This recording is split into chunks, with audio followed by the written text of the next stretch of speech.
পরপর ২ ম্যাচে ০ রানে আউট হলেন শিভাম দুবে। বড় রান করতে পারেননি ঋতুরাজ গয়কোটও। ধর্মশালায় প্রথমে ব্যাটিংয়ে নেমে ১৬৭ রান করল চেন্নাই সুপার কিংস। সময়টা ভালো যাচ্ছে না শিভাম দুবের। বিশ্বকাপের জন্য ভারতীয় দলে সুযোগ পাওয়ার পর ২টি ম্যাচে প্রথম বলেই ০ রানে আউট হলেন শিভাম দুবে। খুব একটা ভালো করতে পারেননি অধিনায়ক ঋতুরাজ গয়কোটও। প্রথম বলে ০ রানে আউট হলেন মহেন্দ্র সিং ধোনিও। ফলে ধর্মশালায় প্রথমে ব্যাট করে ২০ ওভারে ৯ উইকেট হারিয়ে ১৬৭ রান করে চেন্নাই সুপার কিংস। চলতি আইপিএলে প্রথমবার কোনো ম্যাচ হয়েছে ধর্মশালায়। টস জিতে প্রথমে বল করার সিদ্ধান্ত নেন পাঞ্জাব কিংসের অধিনায়ক স্যাম কারান।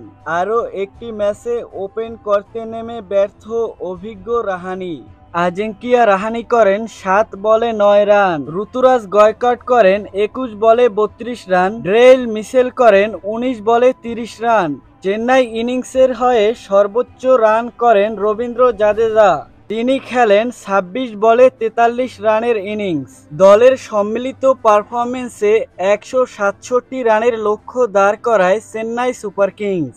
১৬৭ রানের লক্ষ্যে পাঞ্জাব কিংস ব্যাটিংয়ে নেমে প্রভাস সিমরন সিং শুরুটা ভালো করলেও তার ইনিংস লম্বা করতে পারেননি। তিনি করেন ২৩ বলে ৩০ রান। অন্যদিকে আগের ম্যাচে জয় এনে দেওয়া জনি বেয়ারস্টো ও রেইলি রোসো ছিলেন ব্যর্থ। জনি বেয়ারস্টো করেন ৬ বলে ৭ রান ও রেইলি রোসো করেন ৩ বলে ০ রান। শশাঙ্ক সিং ২০ বলে ২৭ করলেও সেটি কোনো কাজে দেয়নি। শেষ পর্যন্ত পাঞ্জাব কিংস ২৮ রানে হারে।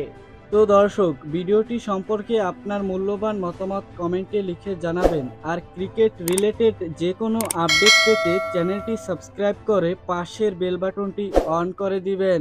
ধন্যবাদ।